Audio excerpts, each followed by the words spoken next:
Hi everyone, welcome back to the channel. So let's see our agenda for today. So today we are going to discuss about the environment folders, or we call them special folders also. So the first thing is when and why do we need the special folders in UiPath? What are the options available?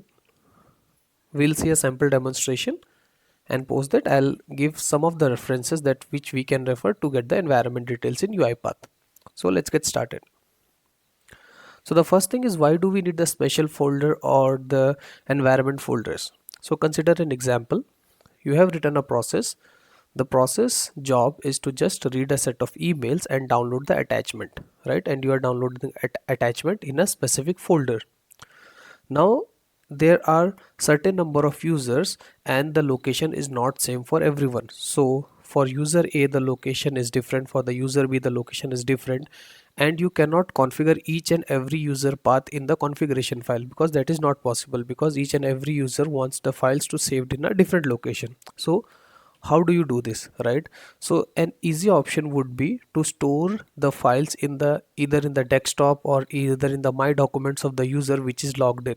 But now the question arises, how I will get to know the path of the my documents of the user who is logged in, or how would I know the part of the desktop where the robot is running or the user profile, right? So this is where the environment folders or the special folders comes in picture, that gives you access to the machine system folders or the system environment variables.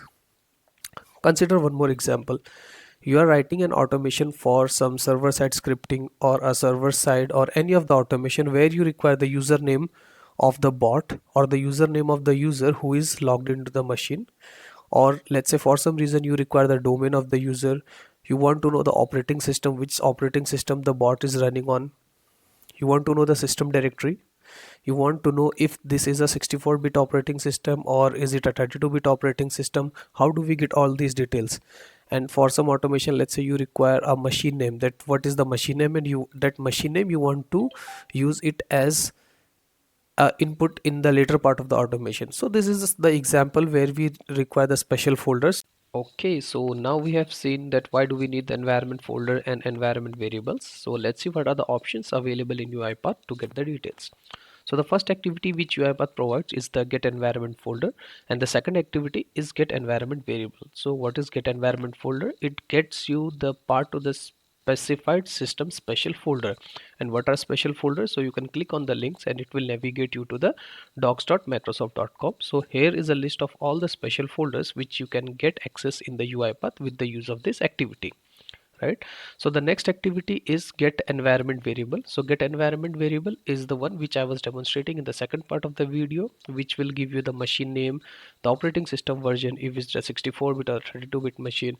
So these two links I'll provide the link in the description. Now let's quickly go to UiPath Studio and see how does it looks like. So I have just made an automation. I'll just first run it. Okay, it is executed. So let's go to the output. So as you can see, I was able to get the desktop path, my document path, the user profile, machine name, operating system. The machine which I'm working on is a 64-bit machine, so this flag is coming as true, and this is the user domain. So this is the set of details which I was able to get for the special folder. Now talking about how do I do it, I go to activities. If you'll see, there are two activities, so I quickly drag the get environment folder.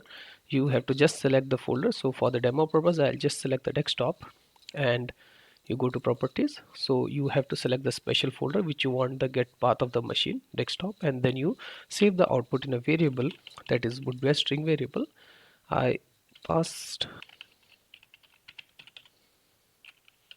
desktop path of machine. Maybe I will create a message box and I will just run the automation.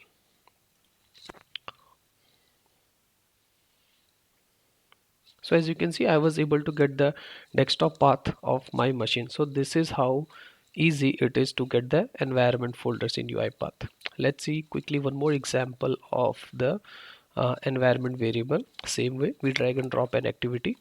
We just select the variable which we want to get the name of. So for that matter, just let gets the username, or let's get the machine name, right?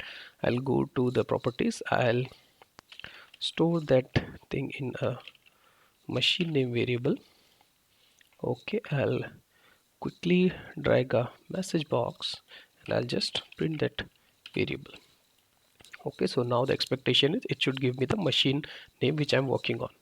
So if I run the process, so I was able to get the machine name. So this is how easy it is to get the environment details. So if I talk about the automation which I have already built, so what I have done is I have kept all the folders, my documents, my path folder, and I was writing every path using with the help of the right line. Same thing goes for the environment variables. I was getting all these details and then I was printing like this. So this is how you can get all the details of environment or environment folders or special folders we call them into the part. So these are the some of the references which you can refer to. I'll put all these links in the description. So that is for this video. Thank you for watching. If you like the video, please do subscribe to the channel. Bye bye and happy automation.